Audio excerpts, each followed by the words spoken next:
The Darian Mensah saga is over, and I'm going to tell everybody why I feel like all parties involved need to take a deep breath and just be happy with what you got. And I already know there are Duke fans out there who are unhappy with how this ended up. And you know what? I'm not going to get on here and say you shouldn't be mad. I'm not going to get on here and throw shots or anything like that. But I will say is I want to talk to you guys and tell you why Duke fans shouldn't be scorched earth mad. Miami fans should be happy. And Darian Mensah should be happy. Now, first I'll start with Duke. Now, Duke, look. Duke fans, I know y'all are upset. But this is where I'll say don't hate the player, hate the game. Because you got to look at how did Darian Mensah even get to Duke. He was at Tulane. Soon as the transfer portal opened, Duke offered him money and he went to Duke. Now you can say, but this went that way and this went that way. At the end of the day, we know what's going on and we know the landscape of college football. So the way he got to Duke,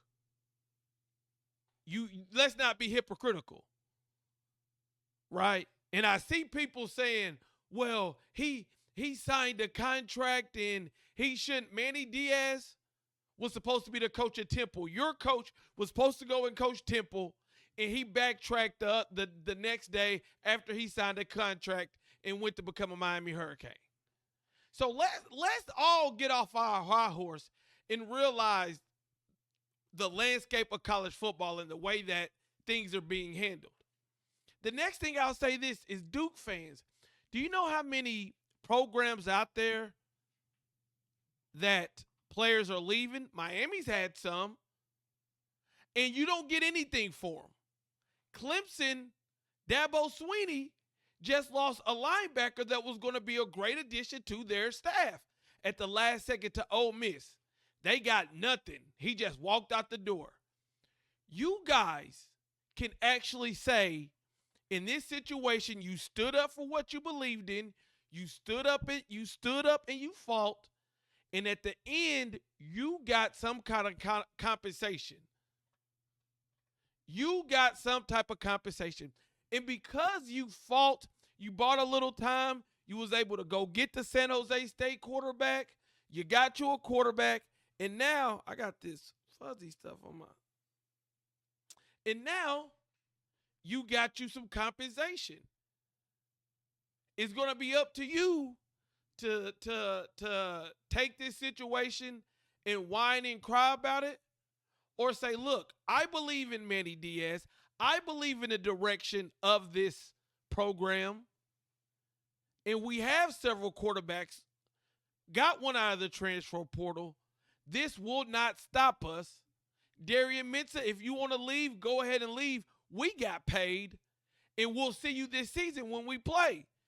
That is exactly what Tulane did. And now you got John Summerall bringing up that he beat Darian Mensah in Tulane this year.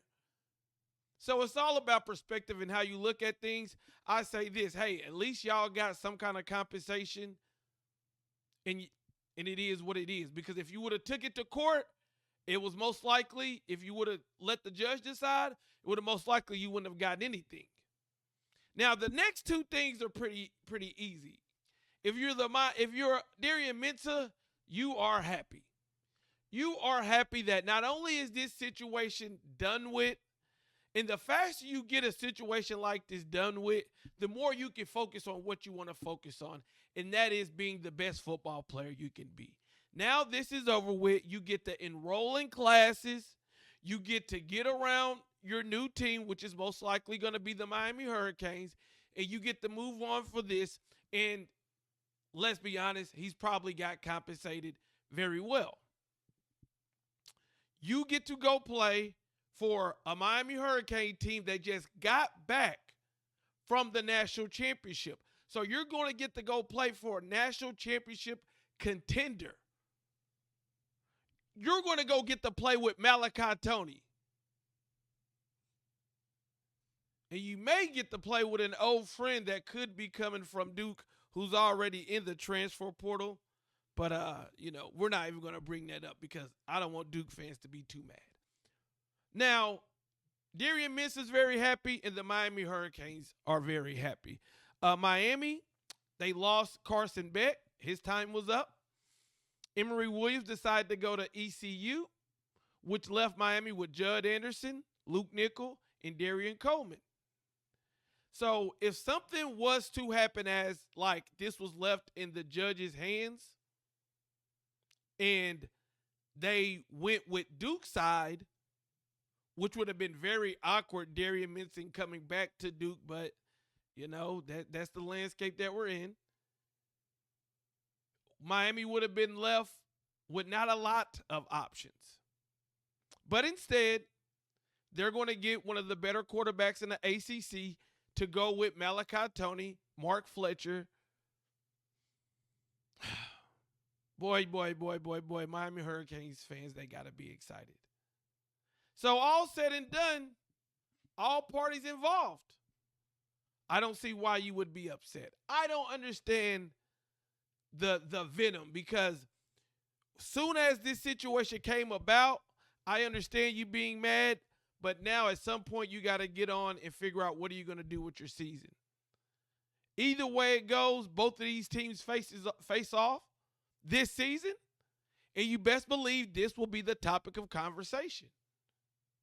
You best believe this will be the topic of conversation. So, what do you guys think about the situation? Let me know in the comments. I'm out. Peace.